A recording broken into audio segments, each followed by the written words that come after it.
Bonsoir. Bonsoir, Pasteur Zor. Ah, Bonsoir, Esther. très très contente de te retrouver. Ah, et voilà. Et voilà, donc là, l'équipe est au complet. Bonsoir, Pasteur Christian. Je suis très très contente de vous avoir aujourd'hui. C'est vraiment un privilège, un honneur pour moi de pouvoir faire ce live avec vous. Donc voilà, déjà, on va peut-être commencer par prier. Je vais vous laisser prier. Je vais laisser le Pasteur Christian prier pour remettre ce moment entre les mains de Dieu. Et après, on va faire les présentations. Seigneur, nous voulons te remercier pour ce privilège que tu nous donnes de partager ces expériences, Seigneur, de discuter ensemble. Et nous prions vraiment que ces témoignages soient enrichissants et que ça permette à des uns et des autres, les gens qui ont quelque chose de Dieu, qu'ils entrent dans leur appel, que des hommes entrent dans leur appel, que des femmes entrent dans leur appel. Seigneur, merci de mettre ta main sur nous dans le nom de Jésus. Amen. Amen, amen, amen. Amen. Amen. Voilà, si vous pouvez vous présenter. Peut-être, Pasteur Christian, tu peux commencer par te présenter, puis après, Pasteur Zor, tu peux te présenter. Voilà, moi c'est Christian Fundou. Donc on est à deux pasteurs dans l'église Parole d'Espoir, qui est à Arlan.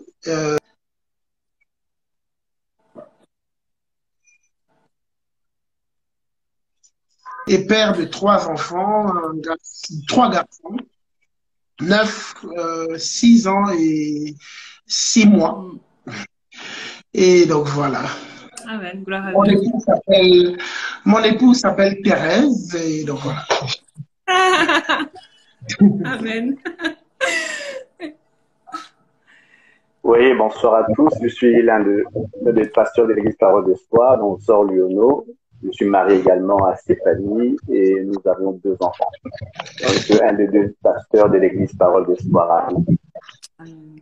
Franchement, gloire à Dieu. Franchement, moi, je me sens vraiment privilégiée parce que je pense que c'est pas beaucoup de personnes qui peuvent faire un live Instagram avec leur pasteur.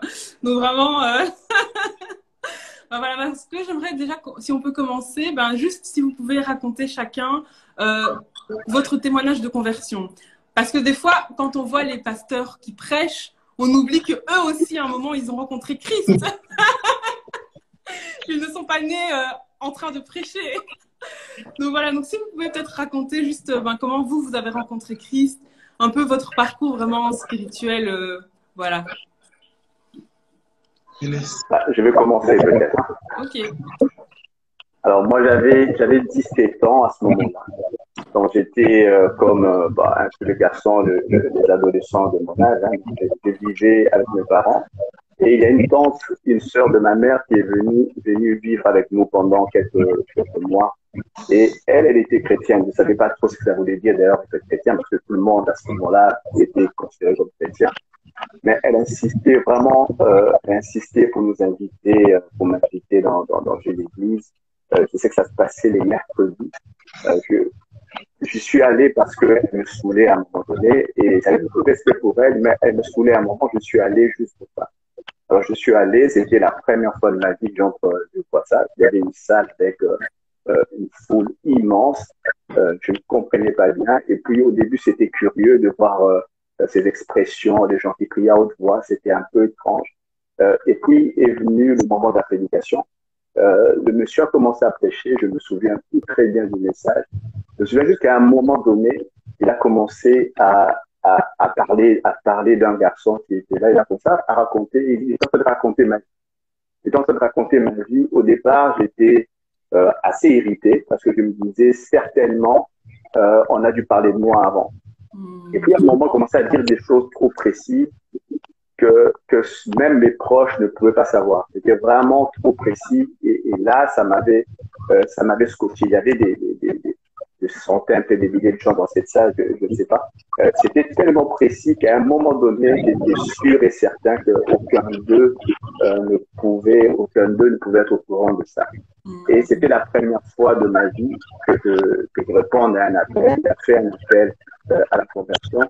Je me souviens juste de moi qui suis allé devant. Je me souviens pas de la foule. Il y avait plein de gens autour de moi, mais j'avais l'impression d'être seul ce jour-là. Je pense que c'est la première fois de ma vie que je fasse une prière vraiment sincère. une prière vraiment sincère. Mais je ne savais absolument pas en sortant de là, j'étais chamboulé ce jour-là. Je ne savais pas les conséquences que ça allait avoir dans ma vie, mais je savais juste que quelque chose s'était passé ce jour-là. C'était un mercredi et il était 17h, 18h, quelque chose de ce genre-là. J'avais 17 ans. Amen. Ça fait quelques années déjà. Pas si longtemps que ça. Hein. Non. Ça fait une dizaine d'années. Oh Dieu, amen. Et toi, Pasteur Christian, si tu peux nous raconter ton témoignage de conversion? Ouais. Et donc voilà, moi j'avais 19 ans quand j'ai donné ma vie au Seigneur. Moi, il faut dire que je me posais beaucoup de questions par rapport à la vie après la mort, parce qu'à l'âge de 11 ans, j'avais perdu mon frère jumeau. Et donc, ce qui fait que je me posais beaucoup de questions. Mais j'ai vécu mon adolescence normalement. Mais au fond de moi, il y avait ces questions, il y avait cette remise en question par rapport à la vie, au sens de la vie et tout ça. Et puis un jour, j'ai rencontré un ami qui avait donné sa vie au Seigneur. Donc, ça faisait un temps qu'on s'était plus vu.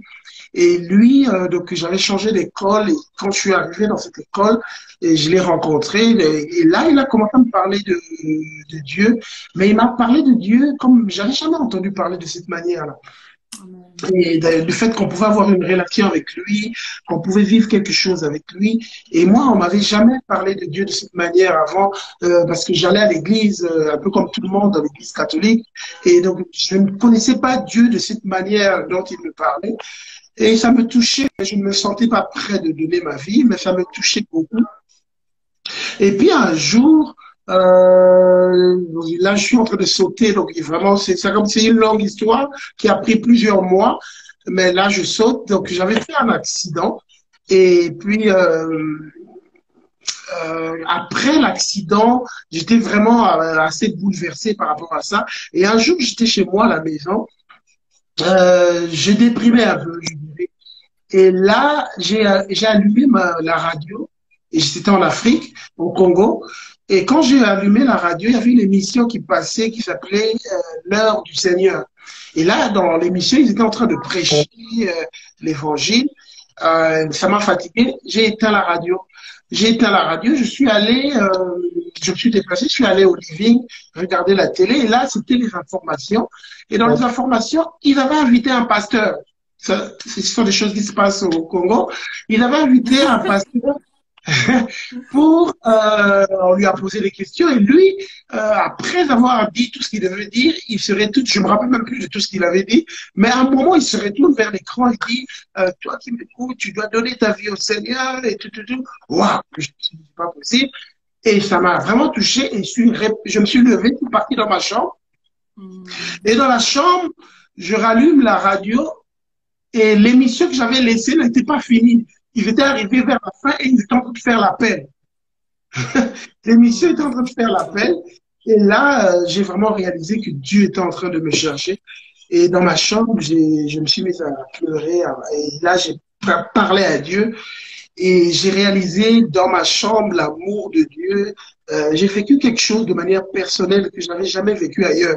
J'ai réalisé la paix à ce moment-là, la joie, des choses que j'avais jamais vécues dans mes relations avec les gens, que j'ai vécu seul dans ma chambre. Et depuis ce jour-là, j'ai décidé de donner ma vie. Et le lendemain, j'y suis allé voir des chrétiens pour commencer une vie dans une église et jusqu'à aujourd'hui. Amen. Wow, gloire à Dieu. Gloire à Dieu. C'est fort. C'est fort. C'est vraiment touchant parce que des fois, on oublie en fait que tout le monde a eu une rencontre avec Christ, que tout le monde à un moment donné a vécu quelque chose avec Dieu. Et je pense que c'est quand même drôle des personnes qu'on voit prêcher dimanche après dimanche, qui nous élancent et tout ça, d'entendre leur rencontre, leur propre témoignage. Ça touche. Et peut-être qu'il y a des personnes qui sont là et qui n'ont pas vécu en fait encore cette rencontre-là, qui n'ont pas pris encore ces décisions-là de vraiment donner sa vie à Christ, de vraiment se dire que moi, je veux accepter Jésus-Christ dans ma vie. Moi, je veux que ma vie soit transformée. Et vraiment, s'il y a quelqu'un qui est là et qui n'a pas encore fait cette rencontre, vraiment, je t'encourage vraiment à faire cette rencontre, à vraiment dire à Jésus, Jésus, viens dans ma vie, transforme ma vie, parce que c'est ça le plan de Dieu en fait. Ce live, en fait, il s'inscrit dans une série de lives qui concerne la destinée, mais cette destinée-là que Dieu a prévue pour nous, ce n'est que quand on devient son enfant, en fait, qu'on peut rentrer dans cette destinée-là qu'il a prévue pour nous. Et d'ailleurs, une question que je me pose et que j'aimerais vous poser, en fait, c'est comment est-ce que vous avez découvert l'appel à la prédication, en fait? Comment est-ce que ça s'est passé? Est-ce que vous avez entendu une voix? Est-ce que des gens vous ont arrêté dans la rue? Je ne sais pas, comment est-ce que ça s'est passé? Question, vas-y, je suis après toi.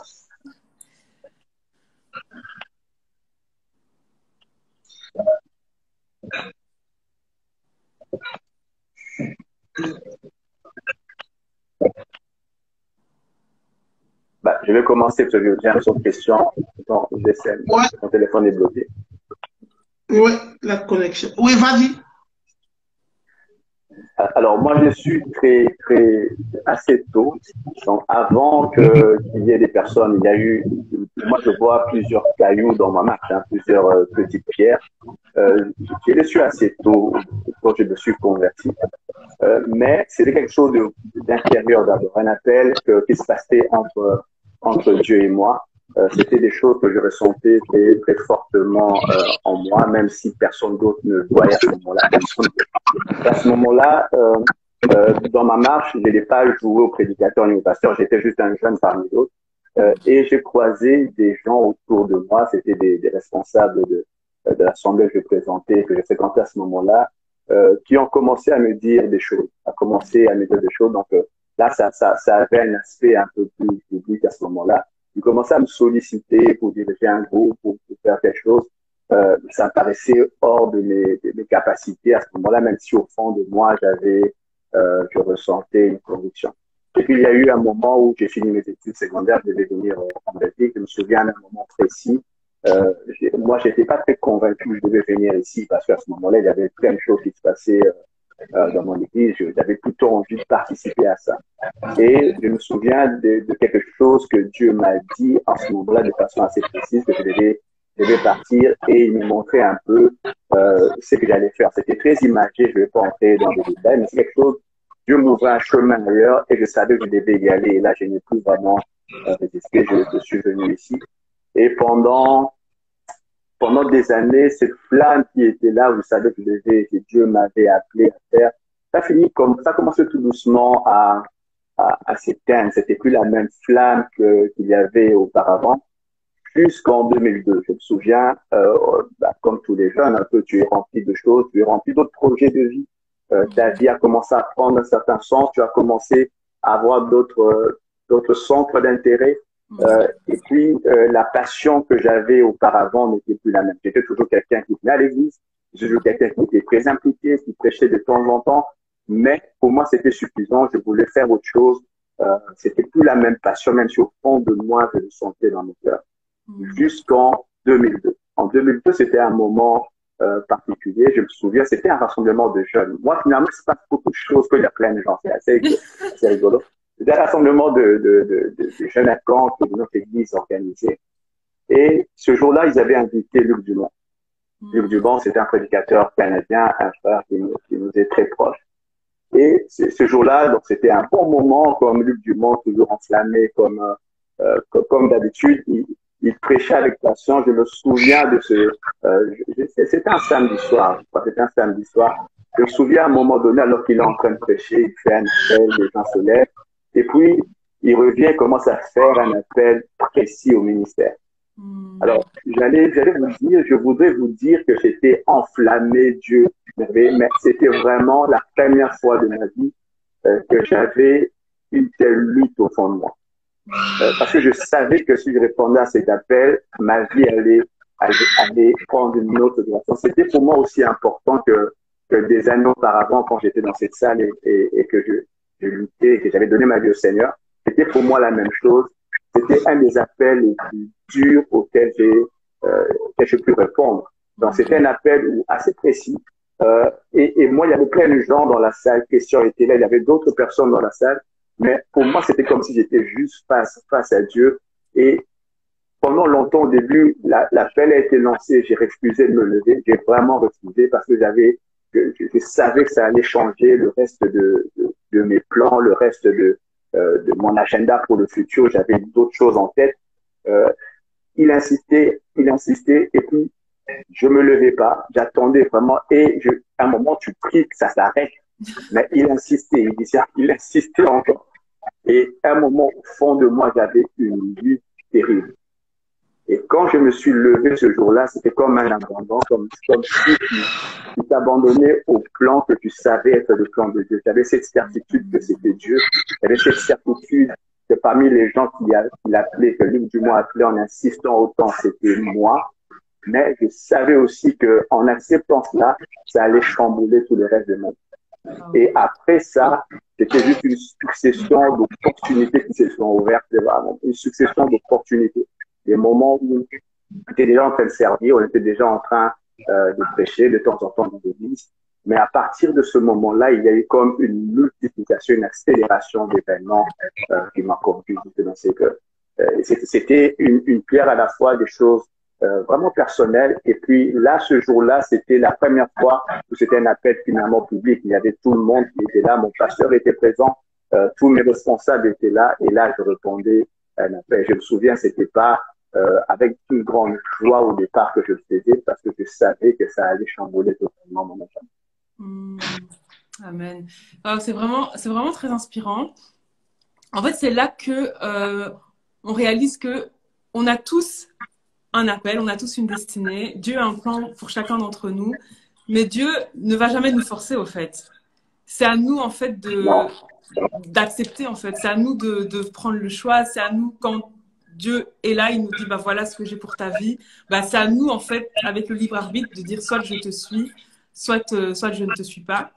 Et aussi, donc, la façon dont tu as su que tu avais cet appel-là, c'est vraiment au travers de paroles que tu recevais d'autres personnes, en fait, autour de toi et de choses aussi que tu avais dans ton cœur, en fait. C'est ça. Hein? Ça commençait par quelque chose de personnel dans le cœur. Quelque chose de personnel.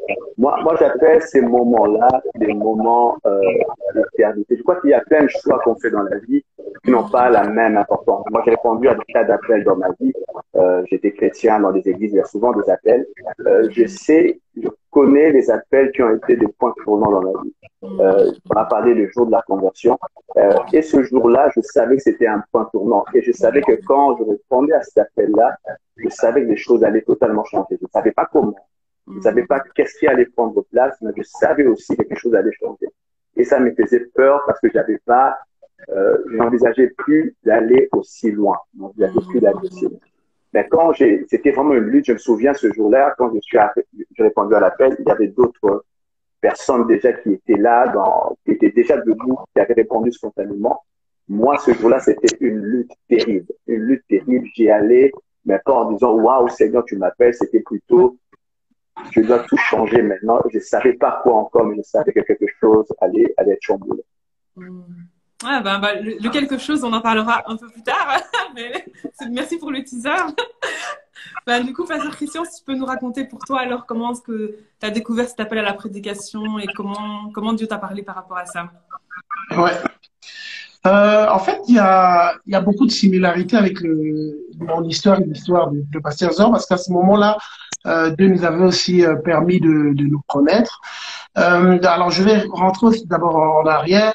C'est que comment je me suis converti, donc quand j'ai donné ma vie au Seigneur, quand j'allais à l'église, dans l'église où on était, on avait des gens passionnés pour Dieu, qui aimaient le Seigneur, grave, et qui faisaient des exploits. Et moi, je me rappelle, quand je me suis converti, j'étais émerveillé par ces gens qui servaient Dieu avec passion, et ils te donnaient envie. Il te donnait envie, de servir, il te donnait envie de vivre juste pour Dieu. Et c'était magnifique. Dieu nous a vraiment et c'était un peu le même, dans la même église avec le pasteur Zor, on se connaissait pas, mais on s'est convertis, on allait dans une même église, c'était une église de plus de Aujourd'hui, c'est plus de 10 000, mais à l'époque, c'était dans les 4 000 personnes. Donc, du coup, on se connaissait pas avec le pasteur Jean. Mais c'était des gens vraiment magnifiques, donc qui te donnaient envie. Et donc, à partir de là, je dirais que Dieu avait déjà déposé cette soif de servir, cette soif de donner sa vie à Dieu pour le service. Et puis, je suis venu, donc ça s'est passé au Congo, et puis je suis venu en Belgique, et on servait dans l'église, donc la même église avec le pasteur Jean. Et je dirais qu'on a vécu un peu les mêmes choses, c'est que là, on servait, on faisait ce qu'on devait faire, mais cette passion de se dire qu'un jour, je le servirai dans le service, commençait à disparaître. Et puis, il y a d'autres ambitions qui entraient, il y a d'autres choses qui entraient. Euh, et moi, personnellement, j'ai eu des moments, en fait, quand j'ai fini mes études, euh, j'ai commencé à questionner Dieu, qu'est-ce qu'il voulait que je fasse après mes études. J'ai commencé à questionner Dieu, qu'est-ce qu'il voulait que je fasse, parce que je savais au fond de moi qu'il fallait que je le serve, et je demandais, et parce que j'avais eu plusieurs paroles des gens. Mon pasteur même m'avait dit qu'il pensait que j'étais appelé pour le service. Mon pasteur me l'avait dit, et puis une fois j'avais même eu une parole d'une sœur qui est venue me dire qu'elle avait rêvé, que je lui disais, j'allais servir Dieu. Donc j'avais une certaine parole. Et donc du coup, mais la manière dont moi je pensais que j'allais entrer, c'était pas la même manière dont Dieu a prévu qu'aujourd'hui, par exemple, je sers dans l'église. Moi, je pensais vraiment, j'avais déjà fait mon plan dans ma tête. Je pensais que ça allait se passer d'une certaine manière, mais les choses ne sont vraiment pas du tout passées de cette manière-là. Et donc, il y a eu, donc là, j'ai parlé sur le plan personnel, et puis sur le plan communautaire, il y a eu cette expérience que le pasteur Zora a eu dans l'église, on m'a appelé, donc j'étais là aussi dans ces moments-là. Donc, le pasteur Zora était dans son coin, moi aussi j'étais dans mon coin, et pendant qu'on faisait l'appel, que ceux qui veulent servir Dieu, qu'ils passent, donc pendant que lui il luttait dans son coin, moi aussi je suis en train de lutter dans mon coin, est-ce qu'il faut que je réponde? Et en plus, il y avait plein de choses que tu te disais. Comment est-ce que ça va être vu? Est-ce que ça va être vu comme de l'orgueil? Un jeune qui...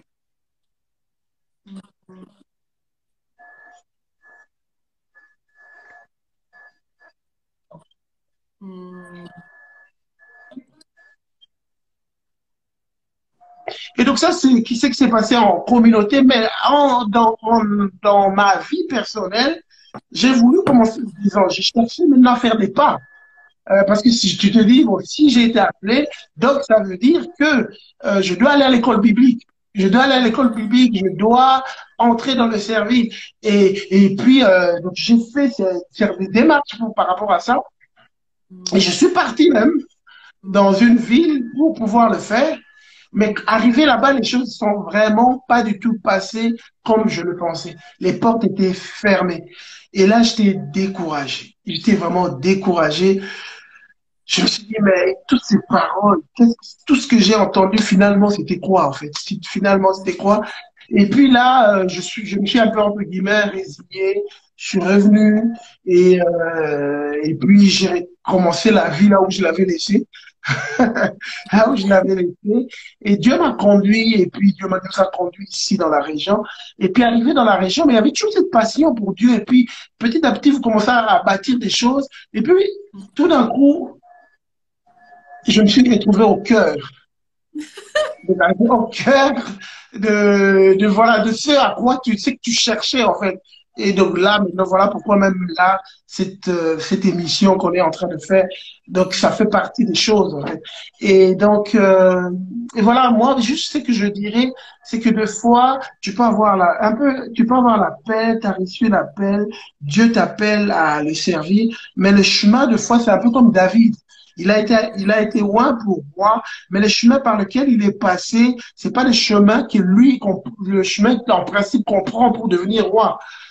Et parce que moi, je crois qu'il y a un Dieu qui prépare, il prépare nos cœurs, il prépare nos mentalités, il veut enlever des choses en nous qui doivent s'enlever, qui continuent toujours derrière à le faire. Et voilà, donc voilà, pour le moment, je m'arrête là. C'est donc voilà, et aujourd'hui, on sert Dieu. Amen. Amen. Amen. C'est vraiment très intéressant. En fait, il y a juste un point. Bon, il y a beaucoup de choses qui sont similaires à vos deux histoires, mais il y a un point sur lequel j'aimerais revenir. C'est que pour vous deux, en fait, à un moment donné, vous avez dit que c'est comme si la flamme s'était éteinte. C'est comme s'il y a eu comme, voilà, c'était plus trop la même chose. Et est-ce que vous sauriez dire, que ce soit pour vous personnellement ou de façon générale, qu'est-ce qui fait que les choses ont repris, en fait? Qu'est-ce qui fait que la flamme s'était éteinte, c'était plus la même chose, mais finalement, les choses ont repris. Ah, je crois qu'on a perdu le pasteur Christian. Je pense qu'il y a un problème de connexion.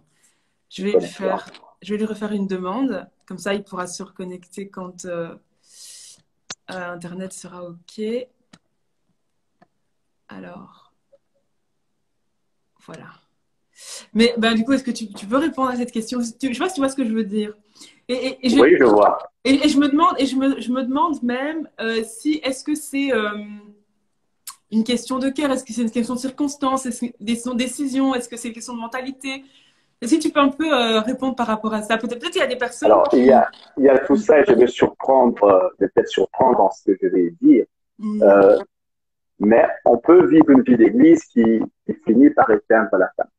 Et moi, j'étais très impliqué dans mon église. Faut vraiment pas le croire. J'étais très impliqué quand j'ai vu que la flamme s'éteignait. C'était pas quelqu'un qui ne venait que les dimanches. J'étais quelqu'un de très impliqué. Je faisais plein d'activités, mais je savais aussi que quelque chose était plus, il y avait quelque chose qui n'était plus dans mon cœur, qui ne brûlait plus comme avant. Et comment ça arrive simplement que tes centres d'intérêt deviennent un peu différents. Et ce qui fait battre ton cœur, ce n'est plus exactement les mêmes choses qu'avant. C'est-à-dire, tu n'étais plus, tu es rempli de sollicitations dans le monde. Moi, j'étais en train de finir mes études à ce moment-là. Et franchement, j'étais rempli d'autres ambitions et d'autres projets. Alors, vous savez, c'était pas des choses mauvaises en soi, mais c'était plus la même passion que j'avais pour le Seigneur. Mais j'étais toujours dans l'église, j'étais toujours actif dans plein de choses dans l'église, mais quelque chose était mort. Je me souviens même ces moments-là, on était avec certains frères, on s'était réunis pour prier, pour demander la main de Dieu dans nos vies. C'était une vieille prière qu'on avait faite. Et ce jour-là, on avait reçu une parole. Dieu nous disait, vos voix ne sont pas mes voix, autant le ciel est éloigné, ce passage-là, autant le ciel est éloigné de la terre, autant mes projets sont éloignés de vous. Et quand on est venu en prière ce jour-là, nous, on comptait prier pour l'Église parce qu'on avait l'impression qu'il fallait qu'il se passe des choses. Et c'était assez bluffant parce que quand Dieu nous a donné cette parole-là, il nous a dit, il ne s'agit pas de l'Église, il s'agit de vous. Moi, je me souviens, ça m'avait chamboulé parce qu'à ce moment-là, je me rendais bien compte, je me suis rendu compte à ce moment-là que quelque chose, effectivement, Dieu mettait le doigt sur quelque chose. Tout le monde me voyait comme quelqu'un d'impliqué, d'actif, mais je savais bien que quelque chose était en train de s'éteindre en moi. C'est pas des choses que les autres voient, c'est quelque chose que toi tu sais que tu es en train de vivre sans. Je me souviens, c'était en 2011, c'était un moment un peu particulier, c'était des mois avant cette rencontre à nouveau avec le Seigneur, avec des musulmans dans cette retraite de jeunes. Mais ce moment-là, c'était un moment où, en étant actif à l'église, en faisant plein de choses, tu as juste des centres d'intérêt qui deviennent différents. Tu as juste plein de sollicitations dans le monde et le monde en a. Mais finalement, tu commences à aimer les mêmes choses tu commences à courir pour les mêmes choses qui font courir tout le reste du monde. Et c'était ça un peu mon histoire. Alors, je sais pas si le pasteur Christian vivait la même chose. Moi, c'était vraiment ça. C'était pas comme un moment où tu rejettes Dieu, tu faisais toujours les mêmes choses, mais je savais qu'au fond de moi, quelque chose n'était plus le même. Extérieurement, j'étais toujours le même gars, toujours présent, fidèle à l'église, mais intérieurement, je savais que au fond, il y avait d'autres choses qui m'intéressaient. Je ne voulais pas passer ma vie à servir, d'autant plus comme le pasteur de Christian le disait. On avait connu des gens dont la vie était un exemple, qui étaient passionnés dans ce qu'ils faisaient. Et là, j'avais plus ces exemples-là devant moi. Et pour moi, servir Dieu est devenu quelque chose qui me paraissait un peu ennuyeux. J'avais envie d'autre chose. Ok, merci beaucoup. Ça Je vois t'étonne? qu'on a une question. Une question Legacy qui demande courir après quoi? Je sais pas. Mais je sais pas si tu veux Après plein de élaborer. choses. Oui, après plein de choses. Après l'argent, après une carrière, après autre chose. Oui, bah, sur comme ça s'est coupé. Je sais pas si tu as entendu la question. En fait, la question que j'avais posée, c'était dans vos deux histoires, il y a un point similaire. Enfin, il y en a plusieurs, mais il y a ce point-là qui est qu'à un moment donné, euh, le feu n'était plus le même, la flamme n'était plus la même par rapport au service. Et ce que je me demandais, c'était en fait, qu'est-ce qui entourait justement cette réaction-là? Et qu'est-ce qui a fait que finalement les choses s'enclenchent, en fait, que finalement il y a eu quand même une décision pour quand même aller et suivre Christ? C'était ça, en fait, un peu ma question.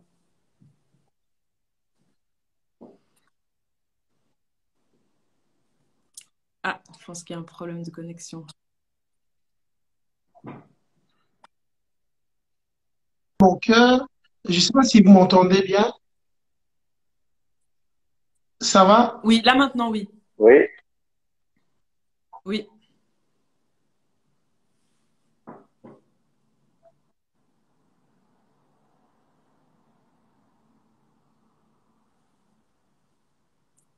Ah, problème de connexion. On va attendre quelques instants.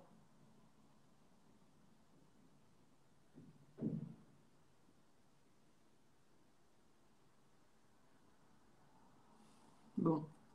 Ah, voilà. Je pense que là maintenant, c'est bon.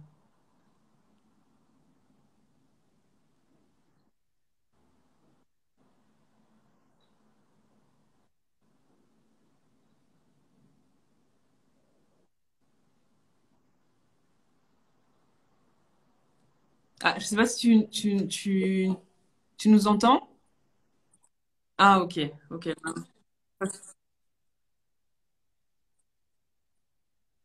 C'est les combats, c'est parce que le live est trop riche, c'est pour ça. On est combattus.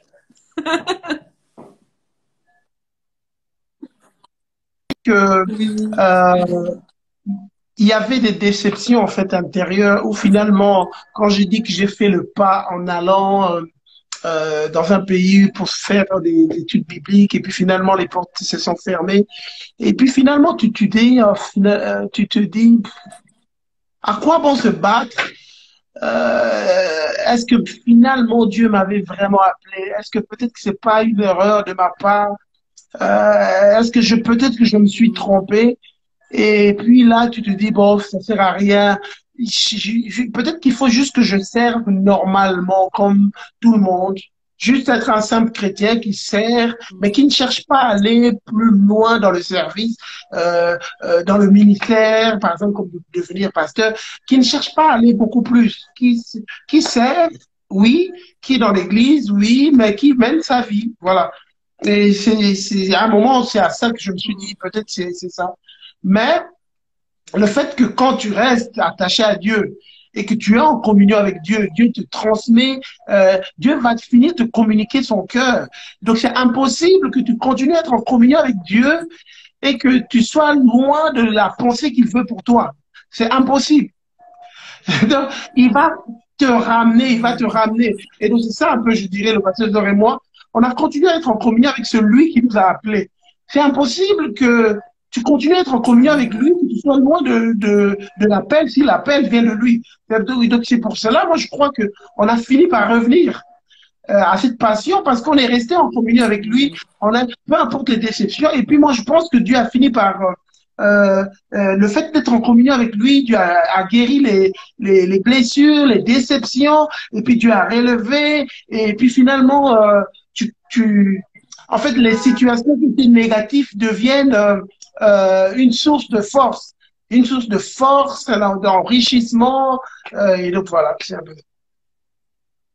Oui, pour compléter ce que Christian vient de dire, c'est vrai que parmi les choses la question était celle-là, qu'est-ce qui fait que le feu s'éteigne aussi?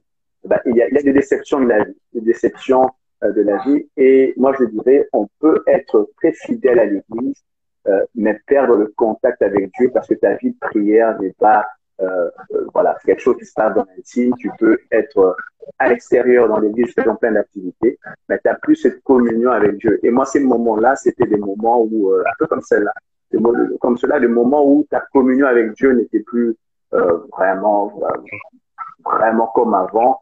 Tu étais toujours actif, je répète, hein, tu étais toujours très présent dans l'église, mais très absent de tes lieux de prière. Très présent dans l'église, mais absent dans tes moments de prière. C'était juste des moments assez formels, assez rapides, plus vraiment de grande intimité avec Dieu. Et puis là, tout d'un coup, tes passions sont commencées à changer. Il y avait des déceptions de la vie aussi qui faisaient que cette vie-là, tu n'avais plus vraiment envie d'une vie comme celle-là dans une église. Ouais. Non, c'est très intéressant. Et je pense que ça doit vraiment nous interpeller en fait sur le fait de ne pas en fait quitter le lieu de la présence de Dieu en fait, de toujours cultiver la relation avec Dieu et de ne pas se laisser même immerger par le service, vouloir servir, mais finalement soi-même ne pas avoir cette intimité-là. Mais c'est vraiment inspirant comme témoignage. Parce qu'il y a eu cette relation-là, ben, malgré ça, vous avez pu continuer, en fait. C'est vraiment inspirant. Ben, du coup, justement, comment est-ce que vous êtes passé de ce moment-là à aujourd'hui, pasteur? Parce que je vais vous dire un peu une question que j'ai reçue plusieurs fois. C'est, imaginons quelqu'un de 14 ans, imaginons, qui est sûr, la personne est sûre qu'il a un appel de pasteur. C'est sûr, confirmé, etc. Maintenant, bon déjà, si vous pouvez dire un peu comment est-ce que concrètement, entre guillemets, c'est arrivé, mais étant donné qu'on sait que Dieu fonctionne de différentes façons, est-ce que vous pouvez juste donner des pistes, en fait, genre un peu des principes, en fait, de qu'est-ce qu'il faut faire pour voir ces promesses-là s'accomplir, en fait? Donc, donc, votre témoignage personnel de comment ça s'est passé et après des principes, des pistes pour quelqu'un qui se dit, ben voilà, moi j'ai un appel de pasteur, mais comment est-ce que je passe de l'appel que j'ai reçu aujourd'hui j'ai 14 ans à dans 5, 10, 15 ou 20 ans à gérer une église, à être pasteur d'une église. Donc voilà, je vous écoute attentivement. Alors, tu commences ou je commence? Ouais. Ok, je commence avant que ça ne... Ouais, en fait, je dirais, à 14 ans,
que sa communion, un peu le pasteur aura dit tout à l'heure, à un moment il avait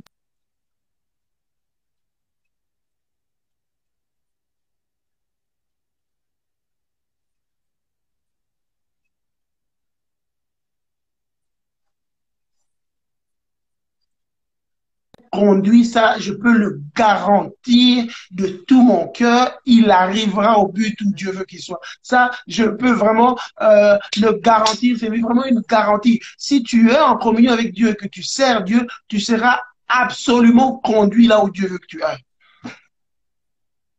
Alors, moi, je dirais la même chose que le pasteur question. Souvent, quand Dieu t'appelle, tu es encore au point A, mais Dieu te montre déjà le point Z. mais il te dit pas comment tu passes de A à Z. Tout ce que j'ai appris moi, c'est que alors que tu as dans ton cœur le point Z, tu es encore au point A, tu dois juste t'inquiéter à savoir comment tu fais pour arriver au B, c'est-à-dire un pas à la fois. Moi, je pense que souvent, parce que c'était ton thème au départ, la destinée, si Dieu te met à cœur un appel, c'est quelque chose qui met comme une espèce de phare au loin dans ton cœur. Mais tu dois apprendre jour après jour à faire ce qu'il faut pour le présent. Moi, je dirais un pas à la fois. Il faut juste que tu soignes ton prochain pas avec Dieu. J'avais quelque chose dans mon cœur, mais ce qui m'intéressait, c'était de faire ce qu'il faut pour aujourd'hui et pour demain. Je ne sais pas si je suis clair dans ce que je dis. Je n'avais pas en tête constamment le fait que je suis appelé à prêcher. C'était pas quelque chose de persistant dans mon cœur. C'était la seule chose qui habitait, qui m'habitait, c'était de faire la bonne chose au bon moment. Et moi, je dirais, à force de faire de petits pas, je donnerai un exemple dans la Bible. On voit quelqu'un que j'aime beaucoup, c'est Joseph, qui a un appel. Dieu lui montre alors qu'il est encore très jeune ce qu'il va devenir.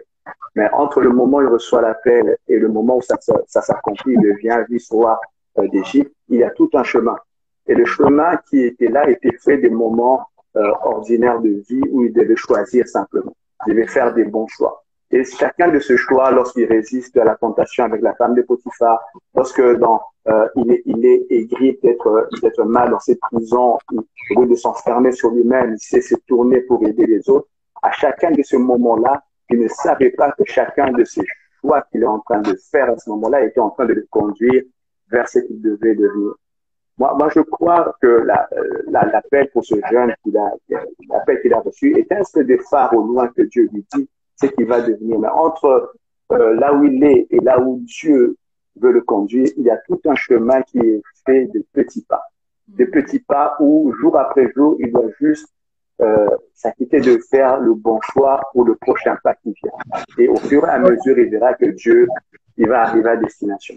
Moi, je dirais ça comme ça. Amen. Et moi, j'ai vraiment à cœur ce verset qui dit celui qui est fidèle en de petites choses, je lui confierai de grandes choses. Et je crois qu'il faut que toutes les personnes, hein, voilà, on a un appel sur notre vie, on a entendu des paroles, on a reçu des choses, etc. Mais c'est important de réaliser que là où tu es, sers en fait.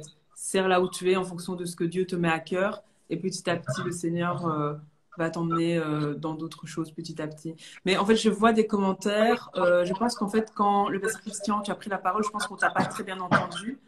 Parce que je vois des commentaires disant que le son ne fonctionnait pas bien. Donc, si tu peux peut-être répéter un peu ce que tu as partagé, parce que je pense qu'il y a des personnes qui t'ont pas bien entendu. Ok. Ouais. J'espère que là, maintenant, les gens entendent. En fait, j'étais en train de dire que moi, je crois que le Dieu qu'on sert, c'est un Dieu de préparation. Et d'ailleurs, je vois juste en face de moi,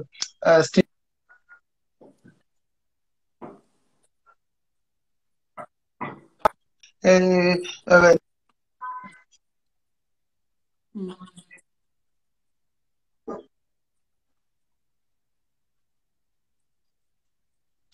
j'étais en train de dire tout à l'heure qu'il fallait deux choses que moi je pense qui sont vraiment importantes. C'est que la Bible dit, c'est que ta main trouve à faire, fais-le. Ça veut dire que dans le présent, qu'il fasse ce qu'il doit faire pour Dieu, qu'il sert Dieu, qu'il se donne à Dieu.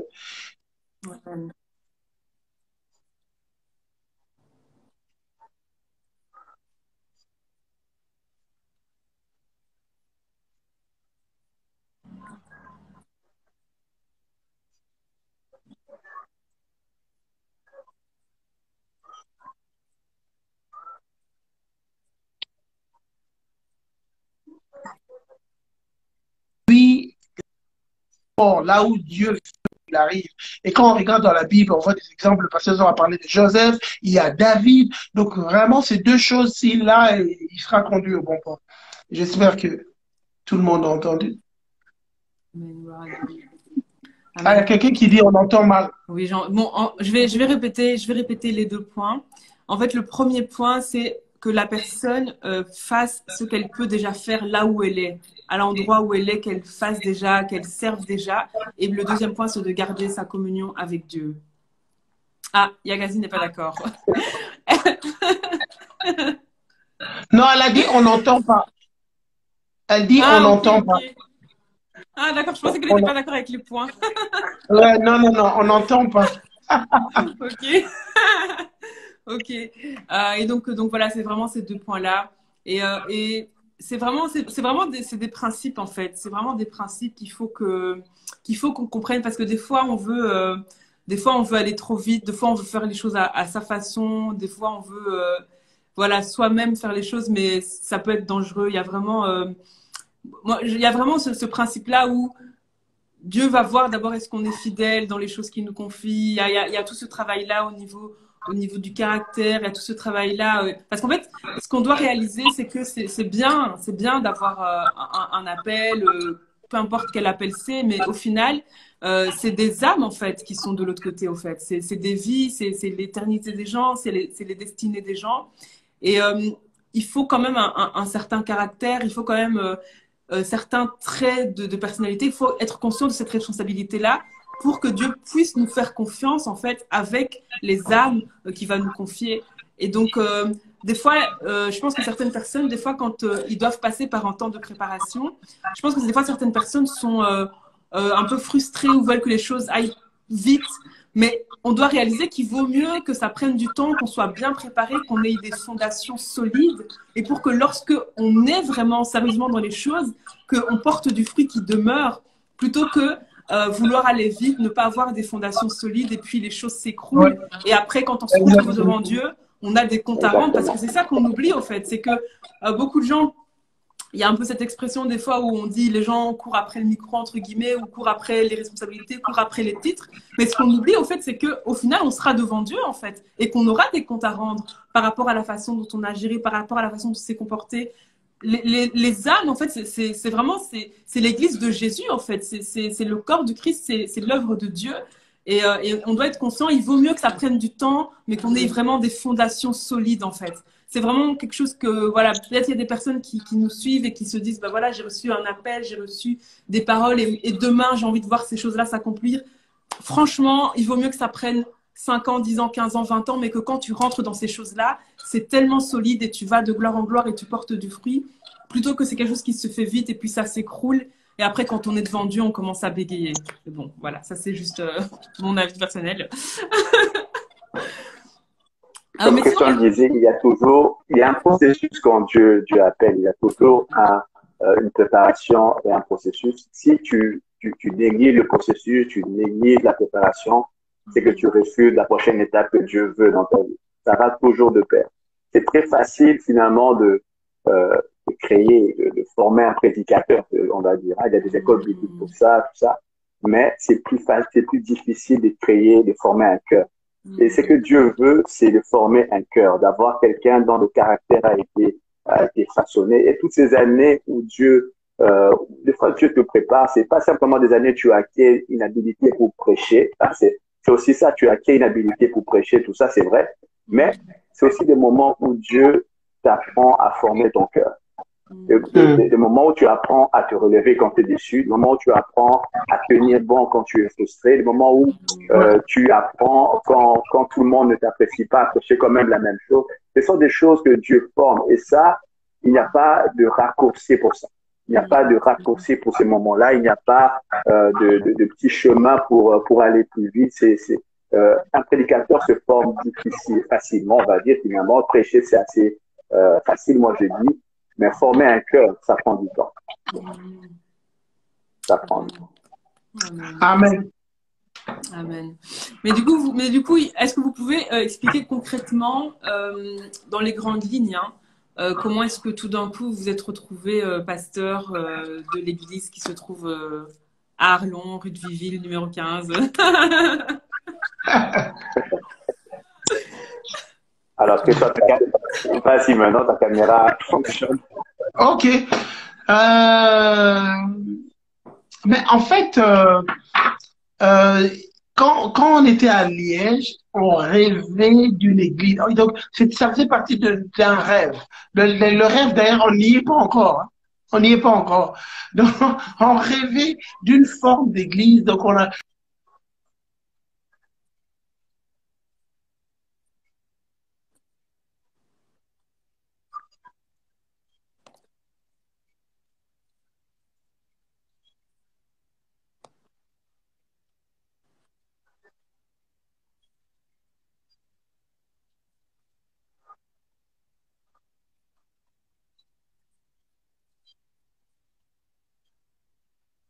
un pasteur. Euh, Ce pasteur nous a mis en contact avec un groupe de personnes qui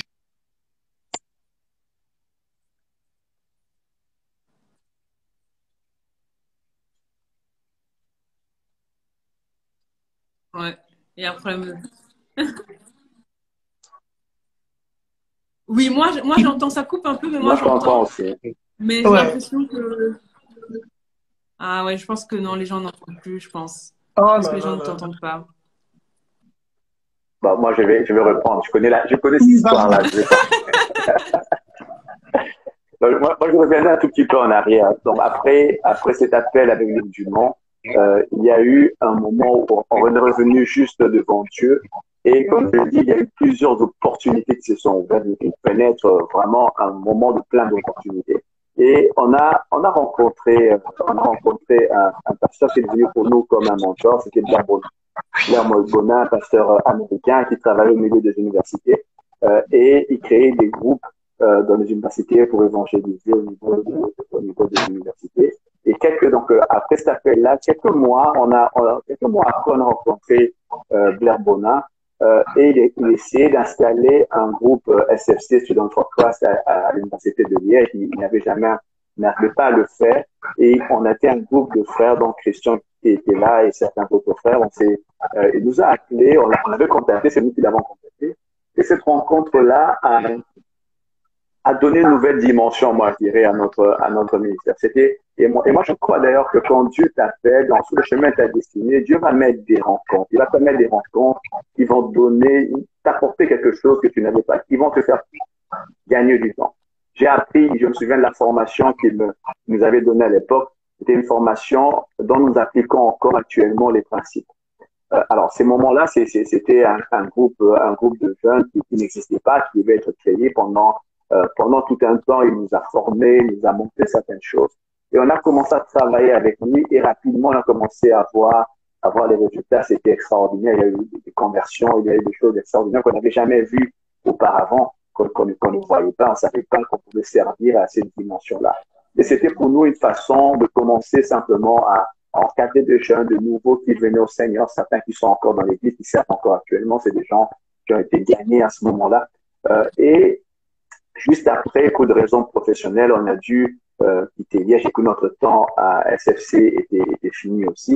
On a dû quitter Liège pour venir dans la région. Et à ce moment-là, c'était comme une flamme qui déjà, ça fait des années, ça brûlait en nous. Je me souviens des moments où on se promenait dans les rues d'Arlon avec le pasteur Christian. On commençait à voir déjà de loin l'église que nous voulions être. C'était une église qu'on voyait multiculturelle, une église multiministérielle. On voyait absolument pas un ministère unique qui fait tout. C'est vraiment des choses, des points que Dieu nous mettait à cœur. Je me souviens, on passait dans les rues, on passait des heures à parler de ça, et puis on ne savait pas où commencer. On ne savait pas où commencer. Tout ce qu'on savait, c'est que, comme je l'ai dit, des fois, on voit le chemin de loin, on voit comme ça de loin, on a une image lointaine, mais on ne sait pas quoi faire. Donc, quand on ne sait pas quoi faire, on commence à faire ce qui est bien aujourd'hui. Alors, ce qu'on a commencé à faire, c'est prier ensemble. C'est simplement ça. On a commencé à prier ensemble, et quand on priait ensemble, l'idée n'était pas de créer une église. C'était quelque chose, on connaissait un peu l'histoire de la région qui était une histoire difficile. Le but, c'était juste de passer un temps avec des frères. On faisait ça chaque jeudi, un moment où on prie avec des frères ensemble. Et ce petit moment où on était deux familles, et puis trois familles, et puis ce moment-là, en l'espace d'un an, un an et demi, est devenu ce qu'on appelle aujourd'hui l'Église Parole de Soi. Voilà. Je veux rappeler quelque chose. J'ai dû oublier des choses, certainement. Non, non. Maintenant, je pense que vous m'entendez, on devrait mieux m'entendre comme j'ai changé de Oui, téléphone. ouais, voilà. Ouais. Là, c'est Ouais. parfait. Ouais. Ouais, et donc, bon, voilà, j'avais déjà dit, donc j'appuie, le pasteur Zor est rentré en arrière, c'était très bien pour montrer d'où est né cette passion, ce besoin de vivre quelque chose. Et donc, Mm, voilà, je ne sais pas si je peux rajouter, il n'y a pas grand-chose à rajouter dans ce que le pasteur Zor a dit. mm. Donc, c'est Oui, comme en ça que fait, le Bible. mm,